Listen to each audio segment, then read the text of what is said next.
Dito sa Papa Dudut Stories, ikaw ay hindi nag-iisa.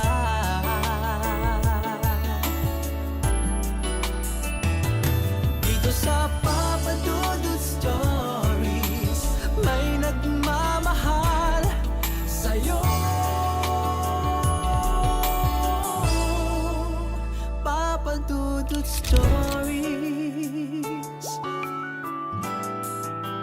Papa Dudut Stories. Dear Papa Dudut, sa lahat po ng mga nakatutok ngayon, huwag kalimutan na mag-like, mag-share at mag-subscribe.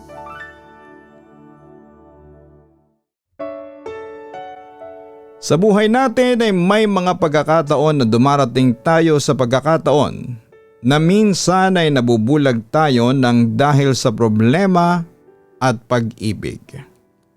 Minsan ito ay umaabot pa sa puntong nakakalimutan natin ang mga taong tunay na siyang nagmamalasakit sa atin.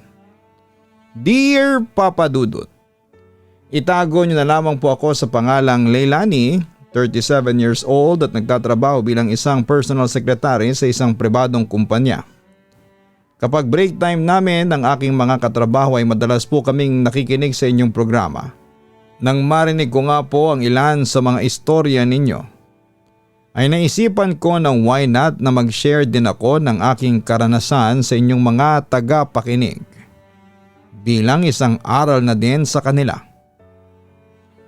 Marahil marami ang huhusga sa akin sa ibabahagi kong kwento sa inyo, ngunit nais ko lamang din pong mailabas ang bigat na ito sa aking dibdib na ako din naman po ang siyang may gawa sa aking sarili. Single mom po ako at may 2 makukulit na anak. Hiwalay sa asawa dahil mas pinili ko ang tahimik na buhay kesa mamroblema sa isang sugarol at palainom na kasama sa buhay. Ang mga anak ko ang siyang ginawa kong inspirasyon upang makabangon sa bawat pagsubok na aking pinagdaraanan sa buhay. May mga pagkakataon po kasi na parang ang bigat ng aking mga dala-dala at hindi maiwasang napapa-overthink sa kahit na simpleng mga problema. Nakatira kami ng aking mga anak sa bahay ng aking mga magulang kasama ang 2 ko pang kapatid na babae. Masasabi kong mapalad ako sa pagkakaroon ng mga responsableng kapatid na siyang tumutulong sa akin sa panahon ng pangangailangan. Bukod pa dito ay mahal nila ang aking mga anak na parang kanila na din na mga supling. Mga dalaga pa din kasi sila, kaya naman parang ang kanilang atensyon ay napupunta din sa aking mga anak. Lahat ng mga gusto ng mga ito ay kanilang ibinibigay ng walang hinihinging kapalit. Maayos ang aming pagsasama at masaya kami kahit na medyo mahirap ang aming buhay dahil nagkasakit din ang aking ama. Magkakatulong kami sa mga gastusin sa bahay at thankful naman kami dahil napupuna namin ang pangangailangan sa bahay at naibibigay ang ibang luho ng aking mga anak. Nagagampanan ko noon ng maayos noon ng aking role bilang ama at ina sa aking mga anak. Wala namang kaming problema sa una, ngunit nang dumating ang pandemya ay doon nagsimulang magbago ang lahat, Papa Dudut. Since wala nga pong masyadong magawa sa bahay ng mga panahong yon ay nagsimula ako mag-download ng mga kung ano-anong mga laro na siyang makapaglilibang sa akin. Isa na nga dito, yung online game na kinahihiligan ngayon ng maraming kabataan at nagawan pa nga ng tournament. Maaari ka ding makipag-usap sa iba't ibang mga players dito at makikilala ng mga bagong kaibigan. Talaga namang nahook ako sa paglalaro nito at umabot pa nga sa puntong halos dito na nauubos ang aking oras kahit na noong makabalik na kami ng aming mga trabaho. Naging daan din kasi ang paglalaro ko nito upang mapatahimik ang magulo kong isipan. Dahil nga noong naghiwalay kami ng asawa ko ay nagkaroon ako ng mental health problem. Lumala ang anxiety ko na siyang madalas na nagpapahirap din sa akin kapag sumusumpong ito. Sa tulong nga ng larong yon ay medyo nabawasan ang aking nararamdaman. Lalo at may mga nakikilala akong ibang tao dito. Ngunit dahil nga po sa sobrang pagkahumaling ko sa larong yon ay nagsimula ito ng hindi pagkakaunawaan sa pagitan namin ng aking pamilya. Aminin ko po na medyo napabayaan ko ang pag-aasikaso sa aking mga anak at halos wala na akong ginawa sa bahay dahil sa cellphone na lamang ako nakaharap. Nadagdagan pa ito nang makilala ko ang una kong naging nobyo matapos kong makipaghiwalay sa aking asawa. Simpleng kalaro ko lamang siya noon hanggang sa magkagaanan kaming dalawa ng loob. Single dad naman siya ng mga panahong yon kaya naman talagang nag-click kami. Ngunit tuwing mag-aaway kaming dalawa ay umiinit ng husto ang aking ulo na umaabot sa puntong na ibubunton ko ito sa aking mga anak. Nung una ay hinahayaan lamang ako ng aking mga kapatid at magulang. Nakikita ko ang pagkadisgusto nila sa aking mga ginagawa, ngunit parang baliwala lamang ito sa akin. Sa isipan ko noon ay masaya ako sa ginagawa ko at ito ang siyang nakakapagpakalma sa akin. Minsan kapag wala akong pasok ay nauubos ang aking oras sa pakikipag-usap sa aking jowa at sa kanyang anak habang ang mga kapatid ko naman ay siyang abalang nag-aasikaso sa aking mga anak. May times din naman na iginagala ko ang aking mga anak kasama ang aking pamilya. Pero kapag nasa mall kami o kahit saang galaan ay hindi ko mapigilan ang aking sarili na hindi hawakan ang aking cellphone at pasimpleng makipag-usap sa aking nobyo. Pakiramdam ko ng mga oras na yon ay nakuha ko ang kalayaang aking hinahanap simula na mag-asawa ko. Medyo maaga din po kasi akong nagkapamilya kaya naman parang ngayon ko pa lamang na-enjoy ang buhay lalo na at mahigpit sa akin ang aking dating asawa. Wala akong naririnig na anumang salita mula sa pamilya at mga anak ko ngunit ramdam ko na lumalayo ang loob nila sa akin. Hindi din kasi palatak ang aking mga kapatid at medyo nasa akin ang part na yon na naman ako ata sa aking mama. Pero sabi nga nila, may mga pagkakataon talaga na kapag napupuno na ang mga tahimik na tao ay makapagsasalita sila ng masasakit na bagay. Habang kami ng jowa kong ito ay dumating ako sa puntong mas inaasikaso ko na ang pangangailangan ng kanyang anak. Mas natatanong ko ito sa kanyang mga gusto kumpara sa pangangailangan ng aking sariling mga anak. Kapag ang mga anak ko naman ang siyang nagsasabi ng kanilang mga nais ay nagkakataong ubos na ang aking pera at wala na akong maibigay sa kanila. Kaya naman isang araw habang pababa ako sa hagdanan, narinig kong nag-uusap ang aking mga anak. Pinag-uusapan nila ako at ang mga ginagawa ko. Na kesyon na papabayaan ko na nga ang aking mga anak at halos wala na akong naitutulong sa mga gawaing bahay dahil nakatambay lamang ako sa aking kwarto. Mas priority ko daw ang aking ibang mga pinagkakabalahan at ibang tao kaysa sa sarili kong kadugo. Hindi ko magawang sumabat dahil ng panahong yon ay narealize ko na tama naman sila at mukhang kailangan ko nang magbago.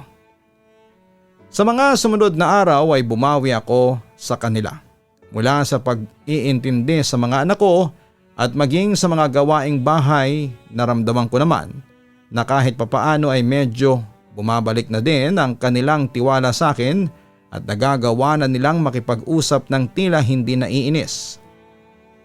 Natutuwa naman ako dito dahil parang bumabalik ang dati naming samahan. Bagaman at nakapaglalaro pa din naman ako ay nabawas-bawasan na rin po ito. Nagkahiwalay na din kami ng aking jowa dahil nga sa nawalan na din ako ng oras na makipaglaro sa kanya. Ngunit parang lahat ng aking ginawa ay nabaliwala. Nang lumala ang sakit ng aking ama at kalaunan nga ay pumanaw ito. Nagkataon din ng mga panahong ito ay nagkaroon ako ng problema sa trabaho. Naghalo-halo ang mga isipin ko at para na akong mababaliw sa dami ng mga problemang kinakaharap ko. Ang dating bahay na aking inuuwian bilang pahingahan ay parang naging isang malungkot na kulungan na hindi ko matakasan. Kaya naman muli ay parang nabalik ang aking hindi magandang gawain sa buhay. Kung dati bahay trabaho lamang ang aking routine, ngayon ay nadagdagan ito ng gimmick kasama ang ilang mga katrabaho. Inaabot na ako ng 10 oras ng gabi at minsan nga ay hindi ko na naaabot ang gising ang aking mga anak. Nakatabi lamang sila sa aking kapatid at doon na sila inaabutan ng antok sa paghihintay sa akin. Nakakaramdam ako ng awa sa aking mga anak, ngunit parang may kung ano sa aking isipan na bumubulong na i-prioritize ko naman ang aking sarili na siya namang aking pinakinggan. Nagtuloy-tuloy ang ganitong gawain ko. Kahit pa nga pinagsasabihan na ako ng aking mga high school at college friends sa aking mga ginagawa. Mas lumala pa ito nang minsan ay magaya ang aking katrabaho sa kanilang bahay na siya namang agad kong sinang-ayunan. Another happy time sa inuman ang nasa isipan ko. Tila nasusunog na nga ang aking atay sa pag-iinom halos araw-araw. Pagdating namin doon ay nandoon ang asawa ng aking katrabaho at may mga iba din itong kasama. Nagulat ako noon dahil may iba pala kaming kasama. Medyo nahiya naman ako kaya iwas muna ako sa pagiging madaldal. Napagalaman ko ng mga lalaking yon ay kapatid pala ng asawa ng aking katrabaho. Ipinagkilala kami nito sa isa't isa at isa nga sa mga ito ay parang medyo weird ang mga tinginan sa akin. Hindi ko naman yon binigyan ng pansin.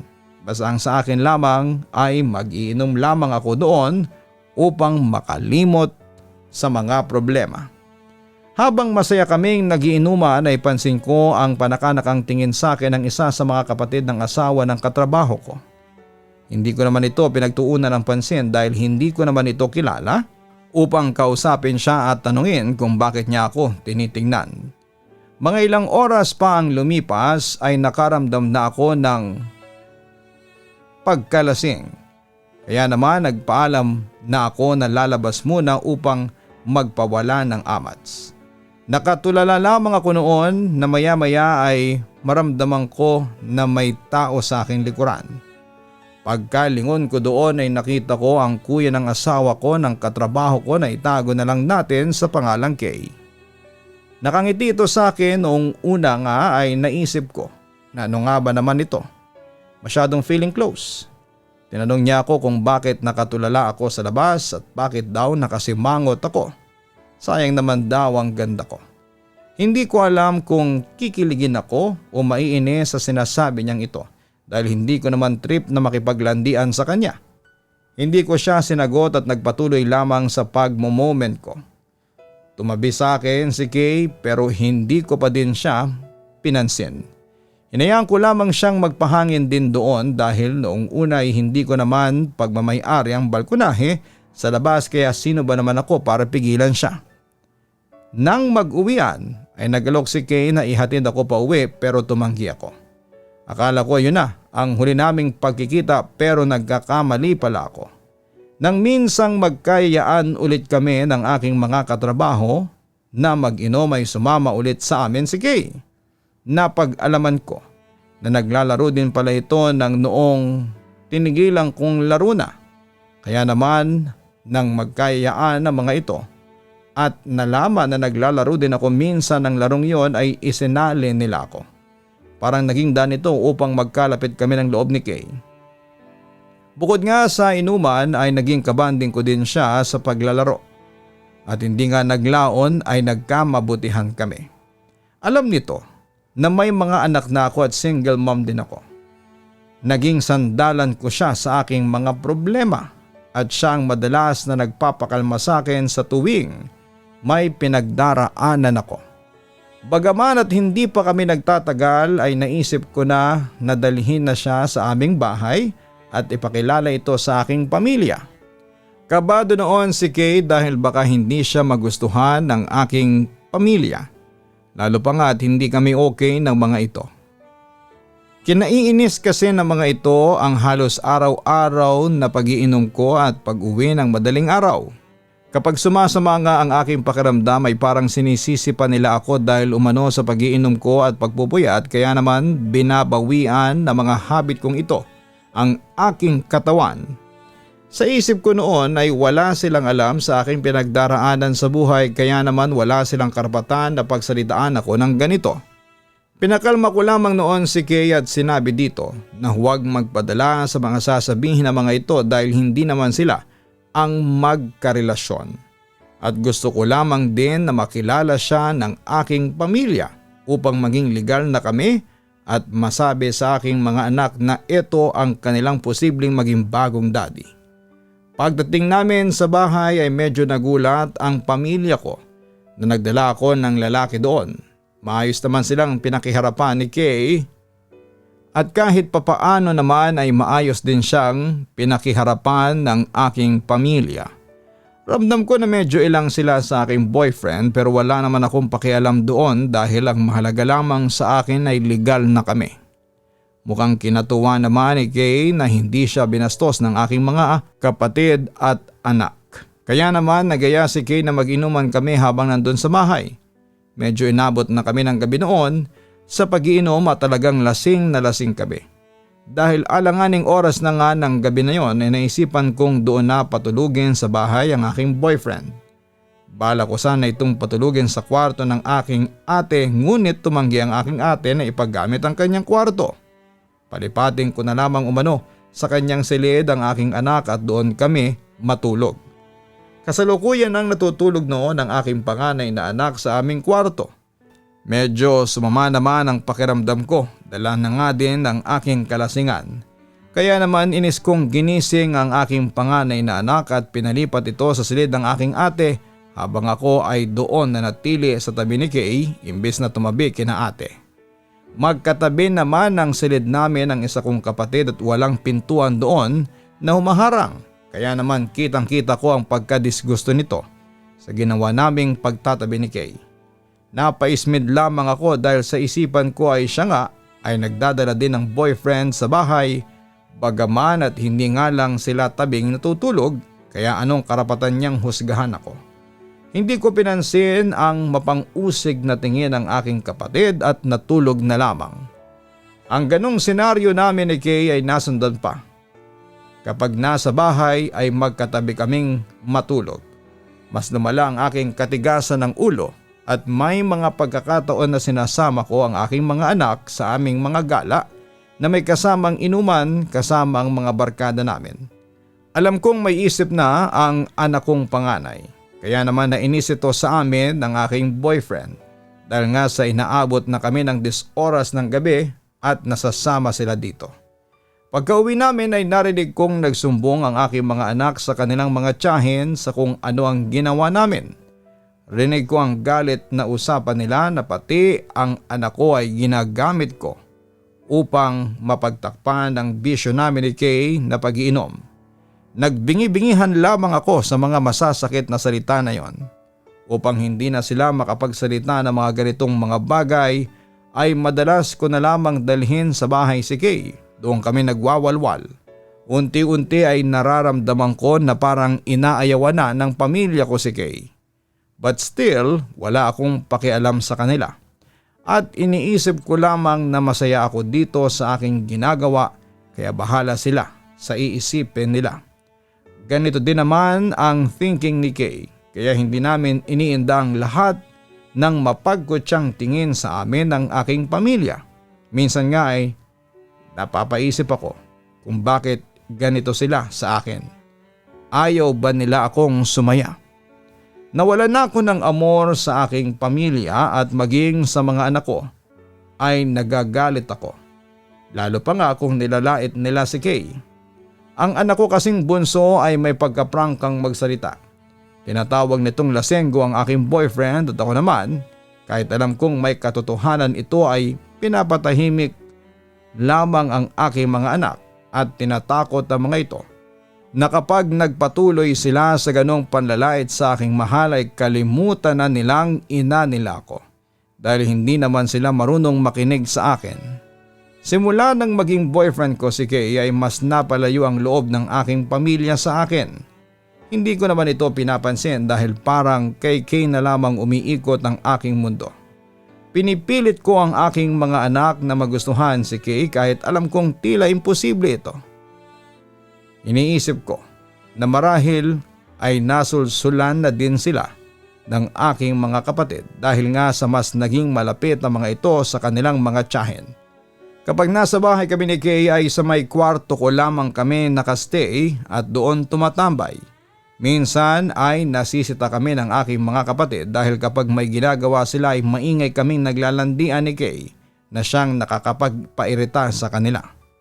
Sa totoo lamang po ay hindi ko na alam kung saan ako lulugar sa tahanang aking tinitirhan noon.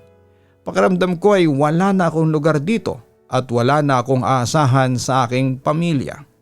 Sobrang bigat sa aking pakiramdam na hindi nila maintindihan ang kagustuhan kong maging masaya. Minsan ay inaatake na lamang ako ng aking anxiety na hindi naman nila alam at tanging sige lamang ang aking kakampi sa madilim na yugto ng buhay kong ito. Maging ang mga itinuturing kong kaibigan ay hindi din ako maintindihan sa aking ginagawa at lumalayo din sa akin. Sinasabi ng mga ito na nakatakas na nga ako sa isang toxic na relasyon ay kumuha na naman ako ng panibagong bato na ipupukpok sa aking ulo.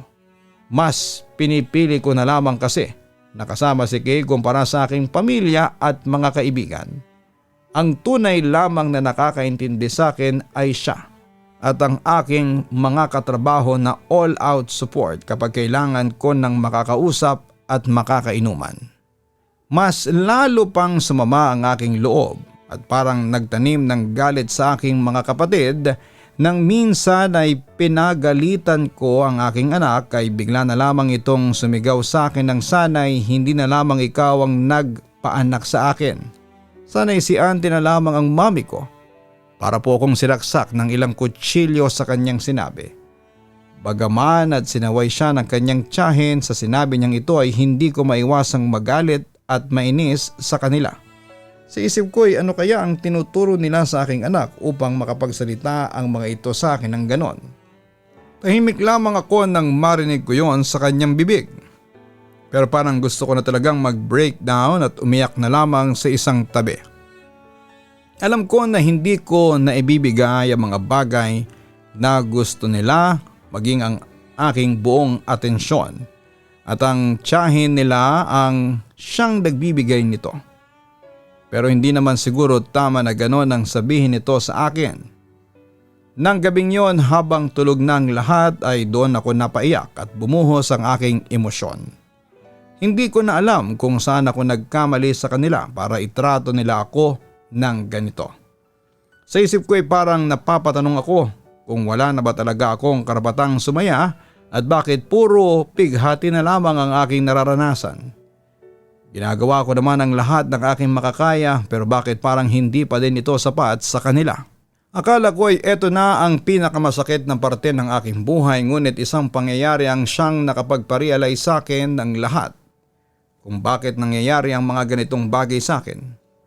Mahal na araw yon at muli kong dinala si Kay sa aming bahay upang doon magbakasyon. Masayang masaya ako noon dahil ilang araw ko ulit siyang makakasama. Pero kabaligtaran naman ito nang naramdaman ng aking pamilya. Halatang halata sa kanilang mga muka na asiwang-asiwa sila na naroon ng aking boyfriend. Medyo manhid na din naman ako sa ganitong mga bagay at nakasanayan ko na din.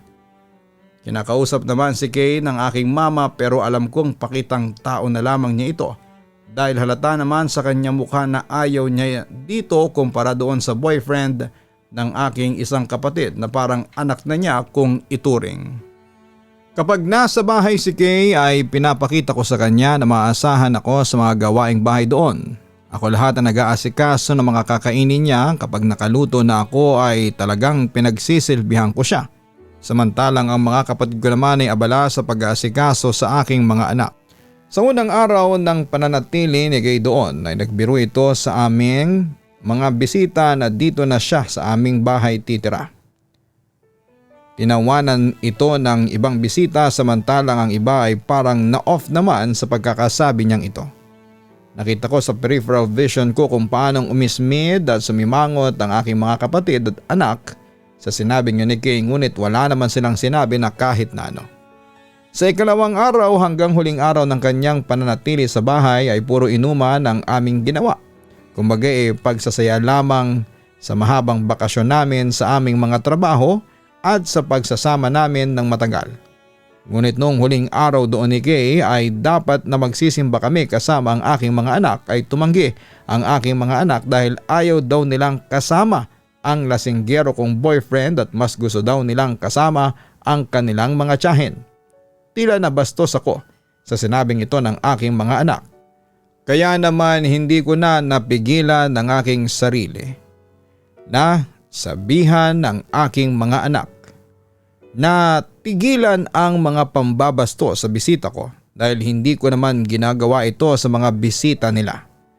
Marahil ay nasaktan din si Kay sa sinabi ng aking mga anak kaya naman nag-walkout ito at umakyat na lamang sa kwarto namin. Sinundan ko naman ito at sabay kaming nagmukmuk dito. Matapos ang bakasyon na yon ay kinausap ko ang aking pamilya ukol sa kanilang mga pinaggagawa noong naroon si Kay dahil talagang nabastusan ako sa kanilang ginawa. Noong una ay tahimik lamang silang nakikinig sa akin pero nang matapos na akong magsalita ay doon na nagsalita ang aking bunsong kapatid. Bihira lamang itong magsalita sa akin dahil nga mas nakakatanda pa din ako sa kanya kaya nagulat ako na siya pa nga ang nagsalita at hindi ang aming ate. Sinabi nito na mas nababastusan sila sa mga ginagawa ko dahil bilang may mga dalaga, bata at matanda sa bahay ni hindi ko man lang daw naisip na irespeto kahit man lang ang aming bahay. Ni hindi sila makagalaw ng maayos sa sarili naming bahay dahil sa dinala kong ibang tao at parang sila pa umano ang dayuhan sa kanilang tinitirhan. Wala naman daw problema sa kanila na dalhin doon ang boyfriend ngunit ilagay naman daw namin ni Kay sa lugar ang aming mga kalandian at pagiging manginginom dahil ayaw nilang ito ang makalakhan ng kanilang mga pamangkin.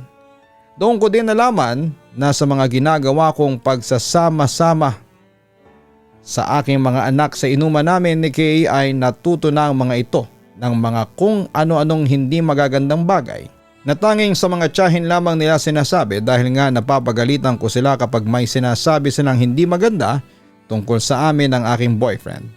Pero dahil nga nangingibabaw sa akin ang aking galit ay sinagot ko siya ng pasigaw na wala silang alam sa pinagdaraanan ko para pagsabihan nila ako ng ganito. Natatawa lang naman siyang sumagot sa akin ng paano daw nila malalaman hindi naman daw ako nagsasabi sa kanila.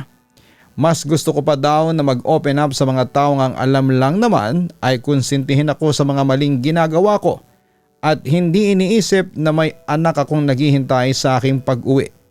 Mas priority ko daw ang aking boyfriend kaysa sa aking mga anak dahil kapag naroroon ito ay hindi ko man lang daw magawang hainan ng pagkain ng mga anak ko. Pero pagdating kay Kay ay asikasong-asikaso ko ito. Dinagdag pa niya na kung totoong mahal ako ng aking boyfriend at tanggap nito ang aking mga anak ay bakit parang hindi man lang daw ako magawang sabihan ito sa mga mali kong gawain tulad ng pag-uwi ng madaling araw sa tuwing nasa galaan at kasama ito. Mas matutuwa pa daw sana sila kay Kay kung ang ginagawa nito ay pinipigilan akong manatili sa labas ng bahay ng 10 oras ng gabi at utusan na umuwi sa bahay dahil may mga anak ako na kailangang asikasuhin at naghihintay. Sinumbat din niya sa akin ang isang insidente kung saan may sakit ang aking anak ngunit mas pinili kong manatili sa inuman kesa umuwi upang alagaan ang noon ay hinihika kong panganay. Lahat naman daw kami ay may pinagdaraanan sa buhay pero ni minsan daw ay hindi nila naisip na gawin ang aking mga ginagawa ngayon. Sinabihan din niya ako na ayusin ko ang buhay ko dahil masyado na akong nadadala sa aking makamundong kagustuhan. Hindi ako nakapagsalita ng mga oras na yon dahil alam ko sa sarili ko na may katotohanan ang kanyang mga sinabi.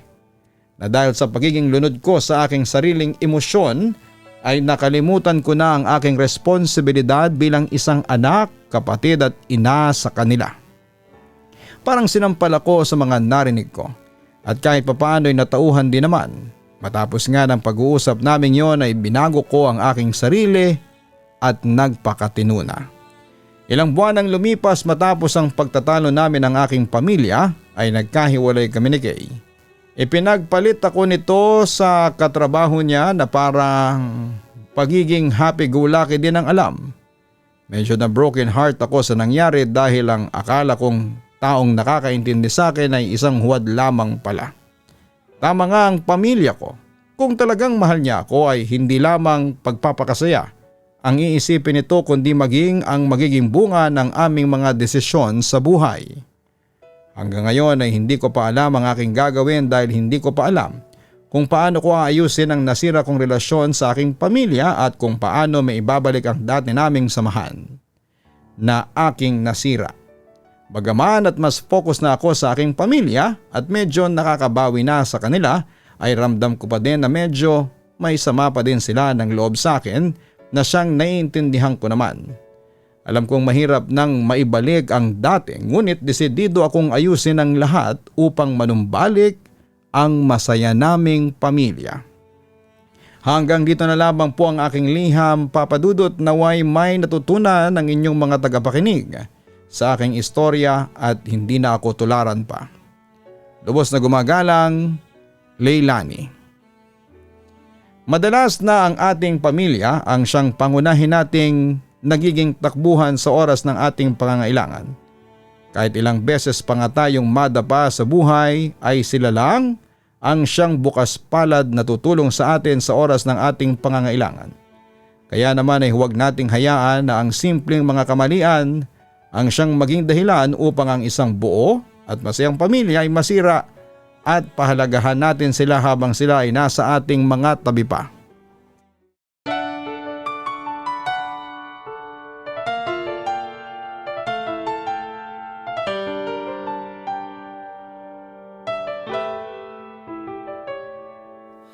Ang buhay ay mahiwaga, laging may lungkot at saya. Sa Papa Dudut Stories, laging may karamay ka.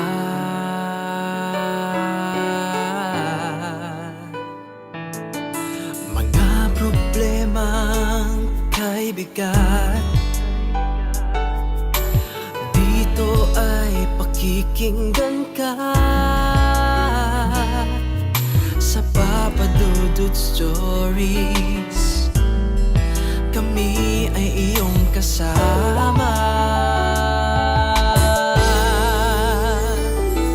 Dito sa Papa Dudut Stories, ikaw ay hindi nag-iisa.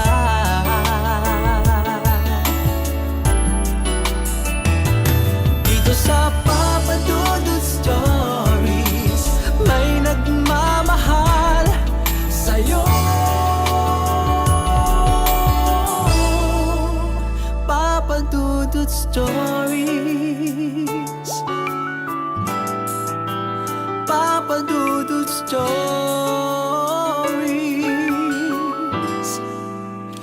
Papa Dudut Stories.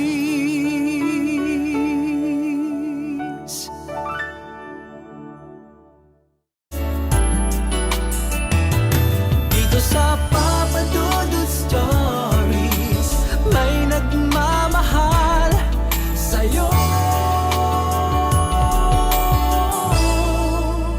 Papa Dudut Stories,